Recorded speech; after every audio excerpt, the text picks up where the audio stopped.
Gracias por invitarnos a la revista Foreign Affairs Latinoamérica como cada año. Mi nombre es Gerardo Valenzuela, soy el subdirector editorial de la revista y voy a tener el honor de moderar este panel con dos de las autoras del apartado de diálogo ñ de la revista, que es una sección, no es la principal, pero está dentro de la revista donde siempre tratamos de abordar algún tema desde distintas aristas. Y en esta ocasión, el tema que abordamos en el diálogo ñ fue la crisis diplomática que se generó entre México y Ecuador después del asalto a la embajada mexicana en Quito. Entonces, un tema bastante interesante por todo lo que se ha venido desarrollando después de ese suceso y que abordamos en la revista con 3 artículos, 2 de ellos de las doctoras Jimena Medellín y Natalia Saltalamaquia. Pero antes de entrar de lleno con este tema, le voy a ceder la palabra en primer lugar al doctor Jordi Bacaria, que es el director de la revista Foreign Affairs Latinoamérica, para que nos haga el favor de hablarnos un poco sobre este número que estamos presentando, en donde se incluye el diálogo ñ y que además lo van a poder adquirir en uno de los módulos de venta a un precio único para la feria. Entonces, la invitación también es esa para que al final se acerquen a nuestro módulo. Tenemos todas las revistas a precio especial de remate para que ustedes puedan empezar a armar su colección. Entonces, sin más preámbulos, doctor Jordi Bacari, adelante, por favor. Muchas gracias, Gerardo, y muchas gracias también al Instituto Matías Romero y al embajador Hermann Aschentrup, que ya hace casi un cuarto de siglo que nos conocemos, ¿no? O sea, hablar de siglos, como dijo al entrar, me dijo que me veía igual. No, o sea, me veo igual, me siento igual, pero no soy igual. Pero la revista también ha cambiado en estos 25 años que vamos a cumplir el próximo año. O sea, sí va a tener la revista un cuarto de siglo, por fin, ¿no? O sea, la original en inglés, Foreign Affairs, ya cumplió hace poco 100 años. Ya hizo un siglo. Nosotros vamos un poco atrasados, pero esperamos y ustedes lo vean, sobre todo los jóvenes, que cumplimos un siglo, ¿no? O sea, y esto es importante. Yo lo que quiero decir es que la revista sí le ponemos mucho empeño y TAM le pone mucho empeño en apoyarla. Es una revista académica, es una revista que lo que pretendemos es crear una opinión a partir de artículos que sean objetivos, que sean rigurosos, sobre todo. No admitimos artículos partidistas, como una revista académica, es contrastados con objetividad y con pluralidad. O sea, no censuramos nunca opiniones. En todo caso, como una revista académica, evaluamos la calidad de los artículos y eso se trata. Y por eso queremos llegar a todos ustedes con temas que sean muy al día. Esta es la dificultad de una revista también de ese tipo, que cómo llegamos al día. Pero fíjense que en este número, y no voy a entrar en lo que va a ser el debate, yo creo, central de la parte de Natalia Saltalamaquia y de Ximena, que es el conflicto, ¿no?, entre Ecuador y México. Pero sí que fíjense que lo que hay de contenido en esta revista son temas muy actuales. Es una opinión que, para poner algunos ejemplos, y no todos porque no hay tiempo, hay una parte, de la primera parte, que se refiere ya al tema de la criminocracia, ¿no? Criminocracia, ¿no? Que es un término, pero utilizamos ahí y en la portada un término de uno de los autores. Es decir, la criminocracia es cuando el crimen organizado ocupa una parte de poder de gobernanza que no ocupa el ámbito público, el legítimo. Y esto es la criminocracia, ¿no? Entonces, fíjense qué actualidad. Y aquí se refieren, pues, a todos los problemas de la criminocracia en América Latina. También un artículo de dos autoras, María Isabel Osorio Caballero y Lorena Rodríguez, que vamos a presentar en la UNAM el día 8 de octubre a las 10:30. Entonces no voy a referirme a ellos y están invitados a seguir esa parte de debate económico sobre las elecciones de 2024 que ya pasaron, pero evidentemente pues sí hay una perspectiva de futuro. Y para referirme también a otra autora, muy interesante el artículo de Marta Tawil. Marta Tawil, que habla de un tema tan actual como el conflicto en Oriente Medio, Israel, Gaza y Líbano, y las posiciones de los líderes americanos en relación a este conflicto. Y es interesante porque lo que ella dice es, no hay homogeneidad en las posturas de los líderes americanos, ni en lo que serían gobiernos progresistas, no son homogéneos en sus posturas, ni en los gobiernos conservadores, no son homogéneos. Entonces ahí explica muy bien por qué, y por tanto les invito pues a leer ese artículo. Y para acabar, pues también referirme a un artículo que es traducción de la revista en inglés, que es El arte de espiar, ¿no? Y se refiere a la tecnología. Fíjense qué actualidad, o sea, han visto cómo Israel ha utilizado la tecnología para en objetivos concretos de Hezbollah. O sea, aquí lo que está diciendo es la tecnología sirve para espiar y además incluso la acción que hemos visto de Israel supera la realidad del propio artículo, o sea, más allá de lo que podemos imaginar, ¿no? Entonces, esto es lo que tratamos de hacer, artículos de rigor, objetivos, con pluralidad. No siempre compartimos los contenidos, obviamente, no es una revista que digamos, no, pues yo hay muchos artículos que no comparto, pero evidentemente me toca seleccionar, me toca elegir traducciones y algunos no estoy de acuerdo, pero lo importante es que sea plural, que es lo que tratamos en esta revista. Por eso les invito, pues, sobre todo a los jóvenes, permitan que esta revista llegue a los 100 años. Y la única manera que puede llegar a los 100 años es suscribiéndola y comprándola. Y hay una magnífica edición en ebook, que es muy fácil de usar, también en PDF, y por tanto no hay motivo para ir cargando el papel. A mí me gusta el papel, me gusta tocarlo, lo acabo de tocar ahora porque acabo de regresar de España y evidentemente, bueno, pues qué bueno que toco el papel, la revista, que esto siempre es como muy romántico y muy antiguo a veces también, pero bien. Entonces, sin más alargarme más, sí, ya, porque el tiempo forma parte de las reglas y ahora vamos a hablar de reglas en diplomacia. Vamos a hablar de reglas. Gracias, doctor Bacaria, por la presentación general de la revista y del número. Y vamos a entrar de lleno al tema de la crisis diplomática y más allá, el debate que abrió sobre el asilo diplomático. Y quiero rápidamente leerles el primer párrafo del artículo de la doctora Natalia Saltalamaquia, que es la jefa del departamento académico del ITAM, es miembro también del consejo editorial, del consejo de redacción de la revista, y narra a la perfección lo que ocurrió. Y es que en este mundo tan rápido en el que suceden tantas cosas, en que una situación es noticia y al día siguiente ya hay otra cosa que lo borra, se nos olvida. Y la doctora Saltalamaquia tiene una frase aquí en la revista que dice, ni las dictaduras de Augusto Pinochet o de Jorge Rafael Videla se atrevieron a violar la inmunidad de las sedes diplomáticas mexicanas. Y con esta frase tan contundente, Natalia, te cedo la palabra, por favor. Pues muchas gracias. Buenos días y gracias por acompañarnos a todos estos jóvenes y también, desde luego, la embajadora Yanerit, nuestro director del Matías Romero, embajadora Ashentrup, muchas gracias por la invitación nuevamente. Bueno, a mí me parece muy importante que la revista le haya dedicado un espacio al conflicto entre México y Ecuador tras la concesión del asilo al ex vicepresidente de Ecuador, Jorge Glass, pues porque es un asunto que realmente ha puesto a prueba tanto la diplomacia como la legalidad internacional de nuestro continente.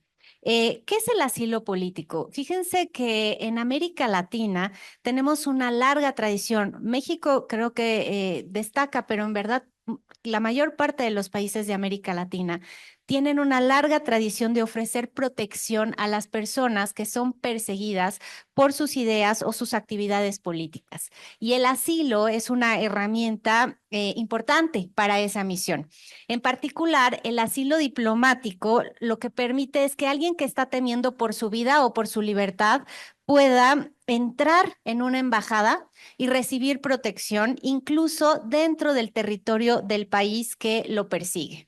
Por eso el asilo diplomático es distinto al asilo territorial, que sería cuando una persona perseguida llega a México desde aquel país y aquí solicita protección internacional, ¿no?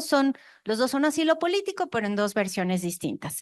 Y México ha sido históricamente defensor del asilo político y ha protegido a personas, y esto es importante decirlo, con ideologías diferentes a lo largo de la historia. Desde luego todos conocemos los casos de los republicanos españoles que huían de la dictadura de Franco, pero también en el siglo XXI han habido casos de líderes latinoamericanos a los cuales se les ha ofrecido protección de este tipo. Y entonces, quiero decirlo porque el caso de Jorge Glass no es sorprendente desde el punto de vista del asilo político, es sorprendente desde el punto de vista de la reacción que generó por parte, ¿verdad?, del Estado de Ecuador. Entonces, recordemos qué pasó para estar en sintonía.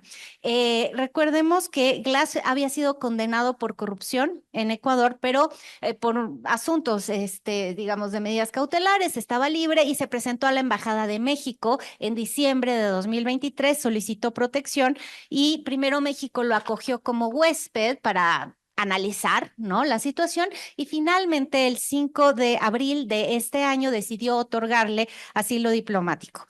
Y lo que ocurrió después fue inesperado porque México anunció esto en la mañana y en la noche las fuerzas de seguridad de Ecuador irrumpieron violentamente en la embajada. Ustedes habrán visto los videos de que se hace esto con lujo de violencia y se viola un principio fundamental del derecho internacional que es la inviolabilidad de las sedes diplomáticas. Esto, ya lo decía yo, no tiene precedente en la historia, digamos, de las embajadas de México. O sea, en ninguna ocasión en nuestra larga historia el Estado territorial había invadido una embajada de México para llevarse por la fuerza a alguien que había recibido protección internacional. Entonces, esto es importante porque la inmunidad de las sedes diplomáticas está en el corazón del derecho internacional. Si los países no respetan la inmunidad de las embajadas, se rompe uno de los pilares de la convivencia entre estados. Y fue un hecho tan grave que México inmediatamente decidió llevarlo a la Corte Internacional de Justicia, esperando que se falle en contra de Ecuador y por lo menos se siente un precedente de que alguien no se puede así salir con la suya gratis, ¿no?, violando un principio tantoral del derecho internacional. Ahora, ¿por qué México decidió darle asilo a Jorge Glass a pesar de que estaba condenado por corrupción? La verdad es que esta es es la pregunta compleja, es la que ha generado mayor debate. Entonces, según la Convención de Asilo Diplomático de 1954, de la cual ambos estados son parte, los estados tienen el derecho unilateral de determinar si la persecución en contra de una persona es política o no. Y dado que Glass sí tenía sentencia firme por un delito como del orden común, que es el de corrupción, pues tenemos que inferir que después de haber estudiado toda la causa judicial y el contexto circundante, el Estado mexicano seguramente concluyó que la acción penal contra Glass se utilizó como cobertura de una persecución política, esto que ahora se llama lawfare. Y digo que tenemos que suponerlo porque el gobierno de México no ha sido explícito en cuáles cuál fue el estudio que hizo, pero dado que concedió asilo, pues se entiende esa situación. Entonces, el conflicto no termina aquí porque Ecuador, por su parte, sostiene que México es el que violó la legalidad internacional porque no se le puede otorgar asilo a personas condenadas por delitos comunes, como sería la corrupción. Y entonces, aquí entramos en esta zona gris de interpretación de derecho internacional para la cual yo estoy mucho menos calificada que Jimena Medellín, que seguramente entrará en esta parte esencialmente jurídica.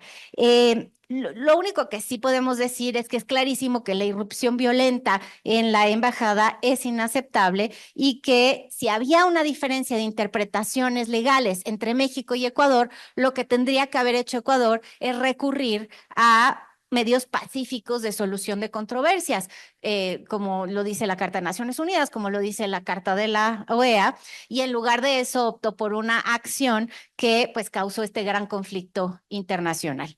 Quiero concluir mi participación reflexionando sobre qué cosas, digamos, dos cosas. Yo creo que este caso sí abre la posibilidad de tener un nuevo debate latinoamericano sobre la convención. Probablemente la convención está atrasada, no está respondiendo a las realidades del siglo XXI.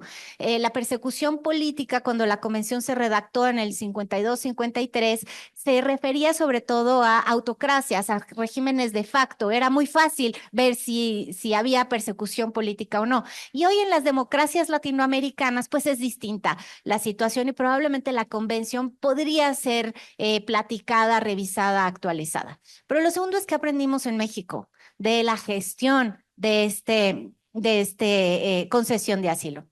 Y les tengo 4 puntos que voy a decir rápidamente, ¿verdad? Evaluar el contexto político del país territorial. Yo creo que es fundamental que México, antes de otorgar asilo diplomático, sí evalúe las líneas rojas del país donde se encuentra la embajada. En el caso de Ecuador, el presidente Noboa estaba enfrentando una presión interna altísima por el grado de violencia criminal que había en su país. Y existía un precedente de una persona de una funcionaria del gobierno de Correa que se había asilado en la embajada de Argentina en Quito y después, digamos que se había fugado, es decir, había salido de la embajada por medios que se desconocen cuáles son, sin un salvoconducto otorgado por el gobierno de Ecuador. Y el presidente Noboa y ese gobierno tenían miedo de que ocurriera algo similar en el caso de Glass.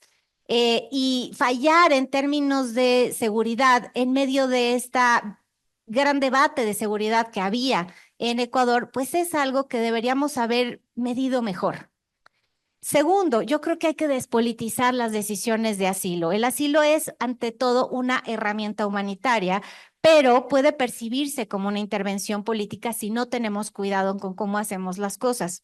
Es esencial que México siempre mantenga la sobriedad en sus declaraciones y evite que se interpreten como el apoyo a un grupo político particular en el país territorial. Y aquí lo digo con respeto, pero pues es un punto de análisis importante. El pronunciamiento de nuestro presidente López Obrador en la mañanera respecto a cómo habían sido las elecciones en Ecuador en el año, digamos que en el año 2023, y también su declaración de vamos a mandar un avión de la Fuerza Aérea Mexicana para regresar a nuestra embajadora a México, pues son descuidos, porque ¿por qué mandarías a un avión de la Fuerza Armada Mexicana a traer de regreso a la embajadora, aunque hubiera sido declarada persona non grata, si en general se regresan en un avión de línea comercial? Entonces, pues despertó suspicacias de si mandan este avión es porque a lo mejor se quieren llevar a Glass a escondidas. Y recordemos el precedente, ¿verdad?, de la Embajada de Argentina. Entonces, ante cualquier controversia sobre los temas de asilo diplomático, es crucial que México sí muestre con toda claridad que actúa de buena fe, ¿no? Y evitar este tipo de dudas. Tercer lección, fortalecer la capacidad diplomática de las embajadas. Las crisis como las de Quito demandan que las embajadas estén dirigidas por diplomáticos de carrera o políticos profesionales de muy alto nivel que sepan manejar las crisis complejas. Los embajadores necesitan contactos, o sea, los embajadores de carrera saben que hacen contactos locales, conocen el derecho internacional, saben la historia diplomática de México y qué se ha hecho en otras ocasiones cuando suceden estas cuestiones, tienen experiencia en negociación. Y esto sí puede marcar la diferencia en cómo se puede resolver pacíficamente una diferencia de interpretación interpretación de este tipo. Y yo personalmente creo que nuestra embajadora en Quito no tenía la experiencia necesaria para sortear algo que es muy difícil de sortear. O sea, que incluso los diplomáticos de carrera la habrían tenido muy difícil para salir adelante de manera airosa. Y mi última lección es que hay que reforzar la diplomacia preventiva. Es el caso, creo que nos enseña que es prevenir es mejor que reaccionar. Y que ya había señales, yo lo digo porque ya había señales antes del 5 de abril de asedio a la embajada. Ya estaban colocándose personas de seguridad en unos números raros alrededor de la embajada. Y yo digo, pues se hubiera hecho público, se hubiera tuiteado, ¿no? Como se hace ahora, se hubiera llevado el tema a los medios de comunicación tratando de disuadir, ¿no? Con esta exposición pública el tema. Y lo digo porque la embajadora Mercado, que tuvo una situación similar en Bolivia en 2019, exactamente hizo eso. Tomaba las fotos a los francotiradores que estaban alrededor de la embajada, en este caso en Bolivia, diciendo, estamos en peligro, es probable que haya una intervención en la sede diplomática y esto sirve para disuadir. Entonces, lo que yo creo es que es mejor prevenir que reaccionar. Y este caso creo que deja esta lección. Y con eso termino, querido Gerardo, pues simplemente diciendo que México sí tiene que seguir, este caso no nos debe desalentar de conceder asilo político, es una figura súper importante para proteger los derechos humanos de las personas y que saquemos las lecciones necesarias para hacerlo al mismo tiempo que mantenemos, digamos, la estabilidad diplomática y digamos, tengamos más éxito en el futuro. Muchas gracias. Gracias a ti, Natalia. Y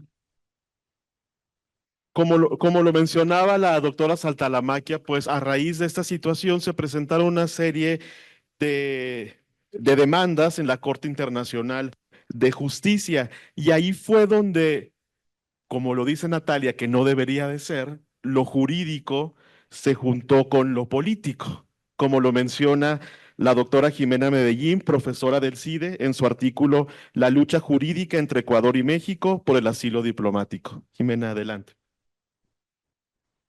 Muchas gracias.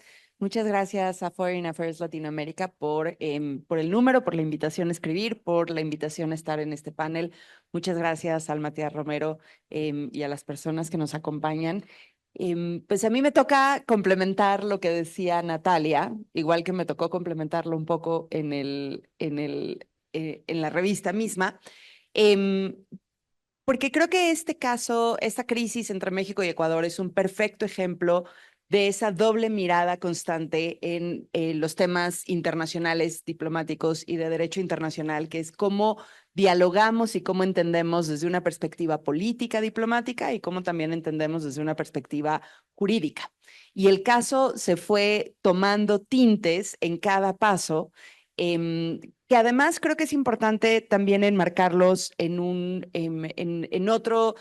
Natalia ya enmarcaba en la situación propia de Ecuador, yo lo enmarcaré en un marco un poco más amplio de lo que ha ido pasando con México, que me parece que son datos o elementos muy interesantes, ¿no? Entonces, una de las primeras cosas que destaco en el artículo es esta compleja relación que siempre va a existir entre la política y el derecho, sobre todo cuando hablamos en temas internacionales. Siempre estamos pensando qué es lo que contiene a qué, si el derecho contiene a la política, si la política determina el derecho, cuál es el espacio de uno, cuál es el espacio del otro. Y creo que parte de tener un diálogo y tener una formación muy sólida es poder entender esos intricados caminos de lo jurídico y lo político y cómo a través de ellos hacemos una mejor o podemos lograr mejores posiciones desde la política o desde la diplomacia mexicana.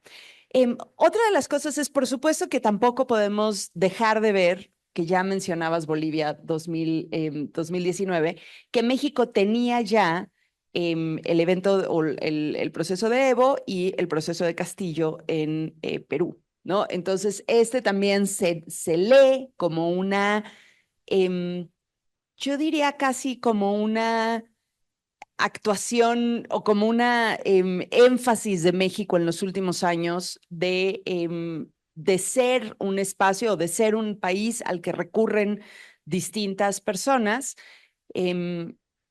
para buscar esta figura de protección diplomática o de asilo diplomático. Coincido con Natalia que no es algo fuera de la práctica de la diplomacia mexicana, pero sin duda hay 3 eventos seguidos muy marcados, muy relevantes y que toman mucha visibilidad en Latinoamérica y que van también empezando a tender un telón de fondo desde donde se lee la conducta mexicana, ¿no? Entonces, nada más para abonar a ese contexto, pues la salida de Evo fue bastante compleja con si el avión tenía o no tenía autorización, si se tuvo que ir a otro país antes o no. Castillo, bueno, no solamente él no logró llegar a la embajada, nos costó la expulsión de nuestro embajador de Perú. Entonces, bueno, era un contexto ya complejo en sí mismo. Coincido con Natalia, eso por sí mismo no puede ser un disuasor de utilizar una figura humanitaria, pero creo que sí nos requiere evaluar mucho cómo se utiliza y esta es parte de la complejidad de la figura del asilo diplomático. En el asilo diplomático, la concesión no tiene que estar justificada, ¿no? El marco internacional lo único que dice es que el Estado que está considerando otorgar el asilo, en el proceso de la calificación del delito o de la situación en la que se da, del contexto en el que se da la persecución, escuchará, recibirá información por parte del Estado en donde está la embajada, en donde está el recinto diplomático, pero no emite una decisión justificada, digamos, ¿no? No va a emitir un documento, un pronunciamiento en el que diga, esta fue la información que recibí, esta fue la forma en la que la valoré.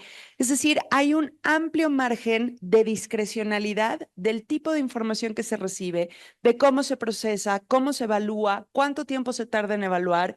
Y al final de cuentas, esa, otra vez, justificación no es pública. Y eso también, a pesar de ser un derecho del Estado, siempre genera cierto margen o puede generar cierta margen de rispidez, de exacerbación de un conflicto, porque es indudable que un asilo diplomático se va a dar en contextos políticos complejos. Y esa es parte de la naturaleza de muchas de las figuras o de las instituciones o de las normas jurídicas humanitarias. Están diseñadas para operar en algunos de los momentos políticamente más complejos e incluso socialmente más complejos, ¿no? Entonces, la operación de una figura humanitaria siempre va a requerir un reforzamiento muy importante, como decía Natalia, no solamente de lectura del contexto político, sino también del análisis jurídico que se hace y una valoración ahí sí me parece más política de si es conveniente o no, incluso llegar a ser público parte de la valoración que se hizo para conceder el asilo, a pesar de no ser una obligación. Una cosa es que no estemos obligados a hacerlo público y otra cosa es que el Estado no pueda decidir hacer pública parte de esa valoración. Porque el caso Glass también presentaba, como ya lo decía Natalia, un punto muy particular que era que él ya estaba sujeto a procedimiento penal por delitos que se consideran ordinarios, ¿no? La propia convención sobre asilo diplomático, de la cual ambos países son parte, establece que sí es posible otorgar asilo diplomático a una persona que está siendo procesada o ha sido condenada por un delito ordinario, siempre y cuando la solicitud responda a un contexto claramente político, ¿no? Ya lo explicaba muy bien Natalia. Pero esa valoración es más delicada y más compleja cuando ya hay una acusación y ya hay un procedimiento por motivos o por delitos ordinarios, lo cual no se presentaba de la misma forma en casos previos. Ahora, también, bueno, por supuesto, yo también soy de la opinión que la invasión de la embajada no hay forma humana de justificarlo en derecho internacional. No hay ninguna norma de ningún lado que justifique una incursión por el uso de la fuerza con agresiones a personal diplomático. No hay absolutamente nada, ¿no? Podrán decir que tenían suspicacia de que iban a sacar a Glass de la embajada, que podía fugarse. Bueno, nada de eso puede presentarse como justificación por ese evento en específico. Entonces, la reacción de México tener una reacción rápida y fuerte y enfática, me parece que fue del tamaño de lo que había sucedido, ¿no? Creo que era impensable que México no respondiera de una forma tajante ante un evento tan grave. Ahora, también eso lo quiero enmarcar porque no me alcanza no decirlo y no regocijarme en eso.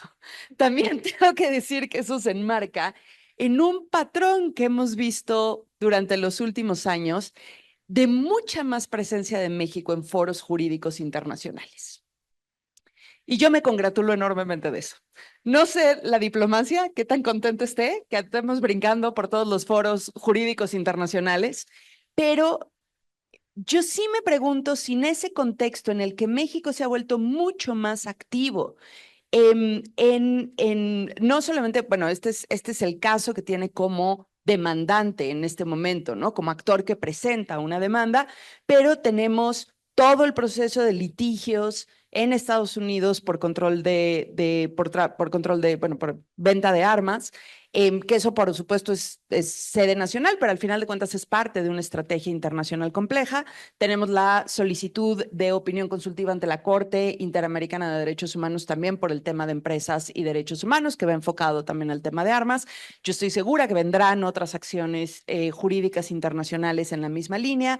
Tenemos, por supuesto, la decisión de intervenir en el caso de Sudáfrica e Israel en la Corte Internacional de Justicia, la remisión de la situación de Palestina a la Corte Penal Internacional. Es decir, México, en mi opinión, por lo menos yo, me pueden corregir quienes se dedican más quienes lo ven desde la diplomacia, pero desde el derecho internacional, yo no recuerdo una etapa de tanto activismo jurídico o de tanta participación, para no llamarle activismo, sino del uso o de pensar el derecho como una herramienta también de política internacional que sirve para mostrar, para defender, para avanzar posiciones que son importantes para nuestro país. Y reitero, como abogada internacionalista, me congratulo, me regocijo de ver a México participando en temas tan importantes como, por ejemplo, la situación de Palestina a través de mecanismos, porque además creo que eso es precisamente a lo que llama la Carta de Naciones Unidas cuando habla de mecanismos de solución pacífica de controversias. No es únicamente, es por supuesto tener un brazo diplomático muy fuerte, que México tiene una tradición extraordinaria de trabajo diplomático, pero también ver que hay otros foros en los que se pueden plantear esos temas. Sin ese contexto, yo sí me atrevo a preguntar que, otra vez me voy a atrever a decirlo porque soy académica y porque decimos lo que quieras, yo creo que tiene también mucho que ver con quién ha sido el equipo de la Consejería Jurídica de este gobierno y me parece un equipo extraordinario. Entonces, sin ese contexto, yo sí me he llegado a preguntar si hubiera sido tan rápida la denuncia a la Corte Internacional de Justicia, ¿no? Primero, porque tienen capacidades instaladas muy buenas en la Cancillería en este momento para hacer una demanda muy buena en tiempo récord, les diría, y eso creo que es muy importante decirlo en este espacio, la importancia de la formación de cuadros. Tener buenos cuadros formados en la diplomacia y en la política y decirlo en el Matías Romero, por eso lo quería decir aquí, y por eso también quería hablar de ese espacio de la Cancillería, porque en mi opinión, lo he dicho en muchos otros foros, se los he dicho, he tenido el gusto de decírselos personalmente, para mí ha sido, desde mi opinión como abogada, el área jurídica mejor manejada en el sexenio. Yo sé que eso puede ser controvertido porque hay otros debates y otras visiones de la política exterior, pero en el tema jurídico me parece que han demostrado la importancia de tener cuadros muy bien formados, con tanta preparación, con tanta visión, con tanta perspectiva. Ya no voy a seguir, soy fan del trabajo que se ha hecho y me parece que eso es parte de lo que logra que presenten una demanda de manera rápida, efectiva y con buenos resultados hasta el momento. Ahora, nada más para cerrar, la demanda de México se enfoca mucho en el tema de inviolabilidad de los recintos diplomáticos. Ese es el foco, bueno, y los ataques o la protección a agentes diplomáticos. Pero México decide, al menos en esa primera demanda, no entrar al debate frontal del asilo diplomático, porque podía haber reivindicado que a México le privan del derecho, de la potestad, del ejercicio de la potestad de otorgar ese asilo diplomático y de poder solicitar el salvoconducto. La actuación de Ecuador de Ecuador desvió, digamos, esa posibilidad. Y ahora solicitan el salvoconducto cuando México ya no tiene la custodia del señor Glass. Entonces, eso creo que sí es una estrategia que hay que analizar y que hay que discutir. Termino en un minuto, ahora sí en un minuto. Ecuador hace una demanda adicional, que esto es importante, no fue una contrademanda en la respuesta, fue un caso separado, es una demanda adicional. Y Ecuador sí va al corazón de decir, México se excedió en sus facultades cuando otorgó el asilo y además no consideró el marco anticorrupción que también obliga a ambos países. Esa interpretación, ese otro caso, creo que el caso de inviolabilidad de México está cantado. Yo no veo cómo la Corte Internacional de Justicia puede no darle razón a México. Creo que el gran campo de batalla va a ser el segundo caso, el caso que Ecuador presenta contra México. Y ahí creo que México tiene una responsabilidad histórica. Me permito decirlo de esa forma, porque va a tener que defender a nivel latinoamericano la figura del asilo político y entender la compleja relación entre dos ramas del derecho internacional, que son protección, una figura humanitaria como el asilo diplomático, pero también un tema que es tan relevante para nuestra región, que es la lucha contra la corrupción. Entender cómo México va a responder a esa demanda, enfrentando para poder defender una figura tan importante, pero al mismo tiempo hacerse cargo de cuáles son nuestras obligaciones regionales en temas anticorrupción, va a ser, me parece, un ámbito que requerirá mucho cuidado, que yo estoy segura que ya lo están pensando y lo están ideando, y que creo que ahí va a estar gran parte de una sentencia que creo que podrá llegar a ser histórica si se mantiene y llega, si las demandas se mantienen y llega hasta sentencia en la Corte Internacional de Justicia. Gracias.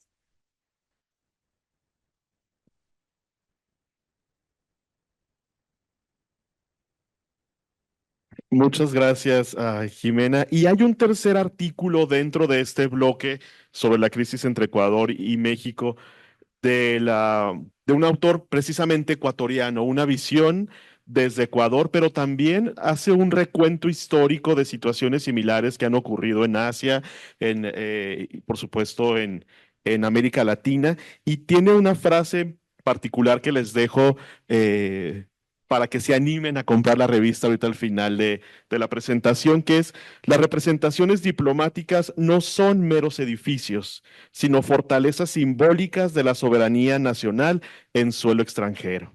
Entonces, es la reflexión que hace Pedro Manosalvas en su artículo. Y tenemos unos minutitos para abrir el diálogo y recibir un par. Sí, doctor Bacari.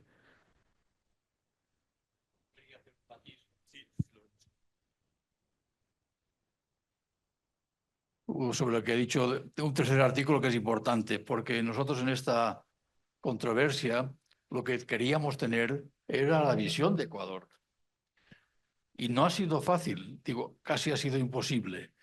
Hemos buscado al más alto nivel académico y no hemos encontrado respuesta de ninguno que quisiera entrar en el tema. En temas taurinos, entrar en el trapo. Claro, nadie puede justificar en el mundo académico el asalto a una embajada. Pedro Manosalvas accedió a hacer ese artículo. Se nos fue un poco por las ramas.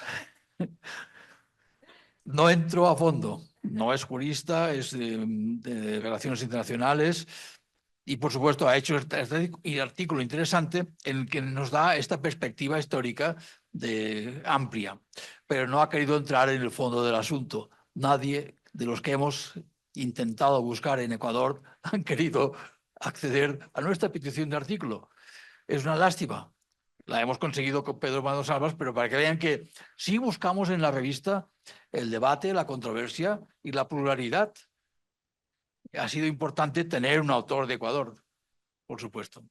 Y quería añadir solo que en esta controversia hay algo importante. Ecuador es un país democrático, no podemos dudarlo. México es un país democrático, no podemos dudarlo.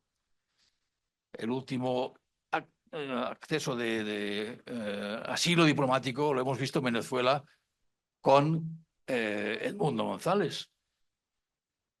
Y Venezuela, a pesar de tachar a Edmundo González de criminal y tal, no ha asaltado la embajada de España, pero sí los buenos oficios del embajador y de otras personas se han logrado una salida pactada y ahí sí un asilo diplomático en toda la regla. Creo que es importante señalarlo en estos momentos, aunque no toque el tema de Venezuela, que hay un artículo interesante de Venezuela también en nuestro revista, en esta revista, y lo aconsejo también sobre movimientos migratorios forzados en el caso de Venezuela. Ahora que el doctor Bacaría menciona el caso de Venezuela, a ver, uno de los grandes problemas de que el gobierno de Ecuador haya invadido la Embajada de México en Quito es que es un precedente que ahora todos miramos. Y la pregunta es si el gobierno de Maduro va a invadir la Embajada de Argentina en Caracas, donde hay asilados políticos bajo la bandera de Brasil, que se está haciendo cargo de los negocios de Argentina en ese país. Pero hoy nos queda la duda. ¿Saben? Este es el gran drama de la acción que llevó a cabo el gobierno de Noboa. Nos pone la pregunta sobre la mesa. ¿Van a entrar a la Embajada de Argentina? ¿Van a otra vez a vulnerar la inmunidad diplomática de una embajada?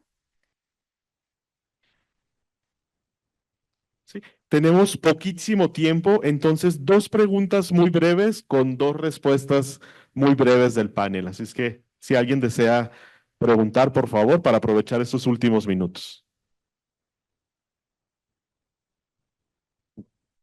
Sí, Olaf, Olaf. A todos, muchas gracias por un panel sumamente interesante. Gracias. Bueno, muchas gracias a todos y a todas por un panel sumamente interesante. La verdad es que este último tema sobre la situación en Venezuela y el precedente que pone la invasión de la embajada en Quito, a mí por lo menos me provocó a reflexionar y me gustaría plantearles la pregunta si digamos que en el peor mundo posible, estos eventos son el inicio del camino hacia como un nuevo paradigma en Latinoamérica, donde este tipo de cosas suceden de manera regular. ¿Hacia dónde podemos ir? Porque al final de cuentas, uno de los como pilares centrales de las relaciones internacionales es la inviolabilidad de la misión diplomática, ¿no? Entonces, sí, es la pregunta básicamente. ¿A dónde podríamos ir si el peor escenario frente a todo esto fuera a suceder? Gracias. ¿Hay alguna otra pregunta para cerrar de una vez? Si no, respondemos esta para cerrarla. ¿Sí?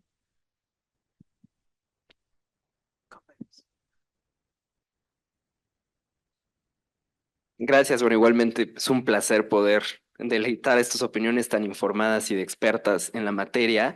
Yo me quiero enfocar más que nada en la decisión de México como Estado al brindar asilo, que usted lo mencionaba, doctora, esta cuestión de cuidar mucho, porque hay una línea roja muy delgada entre utilizar el asilo como herramienta humanitaria o el ya que sea considerado una intervención, ¿no? Pues al final México es defensor de la no intervención. Entonces, eso es lo que yo les preguntaría a ambas, ¿no? ¿Cuáles desde su punto de vista son esos pequeños detalles que México como Estado tendría que cuidar? Porque yo soy un defensor del asilo político, es una tradición mexicana diplomática histórica y yo creo que es clave en nuestra política exterior, pero como bien mencionaba usted también, ¿no? Al final es una cuestión que se ha hecho muchos años con los españoles exiliados y México siempre ha sido caracterizado internacionalmente por esa defensoría internacional. Entonces yo les preguntaría, ¿cuáles son esos detalles que México tendría que cuidar si ustedes fueran las embajadoras, que yo creo que tienen toda la experiencia y podrían serlo, en ese aspecto? Muchas gracias. Y tenemos por acá una última aquí enfrente, por favor. Director del instituto, por favor. Sí, hola, ¿qué tal? A ver, la pregunta que nos ha hecho aquí el compañero antes de mí me permite o me hace surgir una pregunta que es, ¿qué principio de la política exterior vamos a hacer prevalecer en circunstancias muy concretas? El derecho de asilo, que es piedra angular de la diplomacia mexicana, pues no es un principio de la política exterior de México, pero tenemos el principio de la protección de los derechos humanos, ¿no? Y se preguntaban, bueno, ¿qué vamos a hacer o qué vamos a privilegiar en una situación concreta? ¿La protección de los derechos humanos o el principio de la no intervención? Y ahí el problema que tenemos es que los principios constitucionales de nuestra política exterior no tienen ninguna jerarquización. Todos valen lo mismo, todos tienen la misma importancia. ¿Sí? Y entonces, ante una situación concreta, pues, ¿cuáles de esos principios se van a hacer prevalecer? En el caso de Ecuador fue claro que fue el de la protección de los derechos políticos como derechos humanos del señor Glass, y por eso se le otorgó el asilo. Algunos dirán, bueno, es que se violó el principio de la no intervención. Bueno, no es la primera vez. No es la primera vez. López Portillo rompió relaciones exteriores con la dictadura de Somoza, argumentando genocidio y violación grave a los derechos humanos en una época en que los derechos humanos no estaban ni en la agenda política internacional ni nacional. Entonces, esa es la cuestión. Al no tener una jerarquización nuestros principios de política exterior, pues tenemos que ver cuál de esos principios vamos a aplicar. ¿Sí? ¿Te gusta responder brevemente porque Sí. estamos un poquito sobre el tiempo? Gracias. Primero, de la inviolabilidad de las embajadas, yo creo que no, ¿no? Yo creo que fue tan claro el repudio latinoamericano, internacional, yo creo que nadie quiere caminar ese camino, ¿no? Entonces creo que al revés, justo lo que está pasando en Venezuela refuerza que ese va a ser un tema, pero no era inocuo que México lo planteara tan fuerte y tan enfático, ¿no? Para mí era una señal que tenía que enviar, pero yo creo que en esa parte, al menos en esa parte, todavía como internacionalistas podemos salvar cara de que las normas internacionales se obedecen, al menos por eso. Me centro nada más en lo de los principios, ¿no? Y ahí sí creo que voy a permitirme hacer una pequeñísima autopromoción.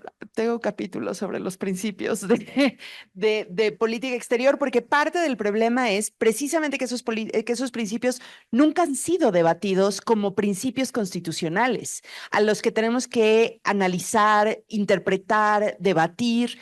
Es mucho más lo que podemos hacer o lo que pensamos en cómo interaccionan principios fundamentales de derecho internacional, entre los cuales también está la protección de derechos humanos, la no intervención, etcétera, ¿no? Pero lo pensamos más desde esa postura de los principios de derecho internacional y mucho menos, es decir, no tenemos referentes de debate constitucional sobre nuestros propios principios de política exterior, ¿no?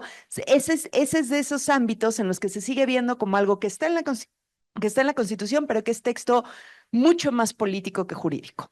En ese capítulo me atrevo a decir, debemos de entrar fuertemente a el debate de entender esos principios como normas constitucionales, que también son interpretadas, que también son analizadas en casos concretos, etcétera. Solamente cierro diciendo, creo que parte de la clave de eso, como lo platicamos siempre en clases, ¿no? Los principios en abstracto no se van a tocar, hay que pensar cómo pueden llegar a confrontarse en casos concretos. En el tema de diplomacia humanitaria, perdón, de asilo diplomático, me parece que uno de los énfasis muy claros es seguir reafirmando la interpretación de que la figura no es en sí misma o no puede considerarse como un acto de intervención, la figura en sí misma. Otra cosa es si se rodea de contexto, de discurso político, ¿no? Que es más complejo, pero de todos modos ahí tenemos una interpretación también fina entre hasta dónde declaraciones políticas pueden considerarse como intervención en asuntos de otros países, ¿no? Etcétera. El caso de Ecuador también trae un tema de no intervención. Lo que pasa es que está tan mal planteado, ahí sí me atrevo a decirlo, tan mal planteada esa parte de la demanda que no creo que llegue a muy lejos, ¿no? A menos de que la Corte Internacional quiera trabajarle mucho, creo que esa parte va a salir muy rápido porque está muy mal planteada esa parte de la demanda de Ecuador. Pero coincido en que hay que seguir reflexionando entre cómo interactúan esos principios, no solo pensándolos desde el derecho internacional, en donde hay mucha reflexión, sino desde nuestro propio marco constitucional, porque es fundamental para la actuación que realizamos desde dentro, cómo pensamos nuestras actuaciones hacia afuera. No, yo quisiera comprometer a la doctora Medellín, que es excelente tuitera, que nos comparta en el tuit la referencia a su artículo, si está de acceso abierto mejor, para que todos podamos ir a leer el artículo, ¿verdad?, sobre los principios, y hay que seguirla en su cuenta, participa mucho en debates jurídicos sobre temas relevantes de la realidad internacional y de la nacional también. Bueno, dicho esto, porque además a mí me interesa, si me iba a olvidar pedírtelo, entonces por eso estoy... Y brevemente, porque creo que fue una respuesta magnífica, la verdad es que no tendría que haber tensión entre el principio de no intervención y el de respeto a los derechos humanos en los casos de concesión de asilo político, en la medida en la cual los dos estados son parte de una convención que se reconocen mutuamente la posibilidad de ejercer este derecho y aplicar la figura. Entonces, el derecho de México de otorgar asilo político está reconocido por Ecuador. Esto entonces, desde luego, no puede ser un acto de intervención. Donde nos movemos a hablar de podría haber intervención en la política interna es cuando el contexto circundante, ¿no?, genera dichos, genera polémicas, genera que a partir de este caso se discuten otras cosas sobre el contexto político del país territorial. Y lo que yo digo es, cuidemos eso. No es necesario, o sea, si queremos preservar esta figura, cuidemos que no se enrarezca con otro tipo de discusiones circundantes, sobre todo cuando se trata de dos países en democracia. Porque no es lo mismo decir que pues hay un gobierno autoritario como el de Pinochet, ¿no?, que claramente persigue, tortura, limita la libertad de expresión o la suprime. No es lo mismo Somoza que un gobierno democráticamente electo en otro país. Entonces, creo que el análisis fino es una buena cuestión. Necesitamos análisis fino de las situaciones para resolver este tipo de preguntas. Muchas gracias. Pero pedí un minuto más solamente para decir, reitero que a mí lo que sí me preocupa es el intento de Ecuador de decir que el marco de lucha contra la corrupción es un acotamiento o acota la operatividad o la forma en la que pensamos el asilo diplomático, ¿no? Y ahí sí estamos en lo que jurídicamente es cada vez más tradicional, que es estos cruces de distintas normas, de distintos espacios o ramas del derecho internacional o regímenes del derecho internacional. Y como decía, me parece que México va a tener un papel histórico en la defensa que tiene que plantear frente a la demanda de Ecuador, porque también es cierto que la tradición latinoamericana de asilo político y asilo diplomático es infinitamente más fuerte y más robusta que en otras regiones del mundo, y hay que también recordar que la Corte Internacional de Justicia muchas veces ha tenido visiones muy sesgadas que alejan mucho de esas prácticas mucho más regionales, para llevarlas, digamos, o para hasta cierto punto diluirlas a través de interpretaciones que no necesariamente destacan el propio proceso o los propios, la propia tradición, la propia historia, el propio contexto regional. Entonces, creo que México en su respuesta a la demanda tendrá que poner muy de frente la importancia de la tradición histórica del asilo diplomático latinoamericano para que la Corte Internacional de Justicia lo reconozca como una característica central de las instituciones humanitarias en América Latina, y desde ahí puede interpretar cómo se relaciona el marco de lucha contra la corrupción sin diluir una figura, que creo que mi opinión última, Ecuador debería de haber concedido el salvoconducto, y una vez que Glass estuviera en México, haber pedido la extradición bajo el marco de convenios contra la corrupción, porque ahí sí, por ejemplo, México hubiera tenido que justificar por qué negaba la extradición, cosa que no tenía que hacer con el asilo diplomático, ¿no? Creo que ahí también eso es lo que les digo, que lo político también tiene que entenderse con lo jurídico para ver jurídicamente cómo haces una estrategia legal que además te ayude a lograr objetivos políticos.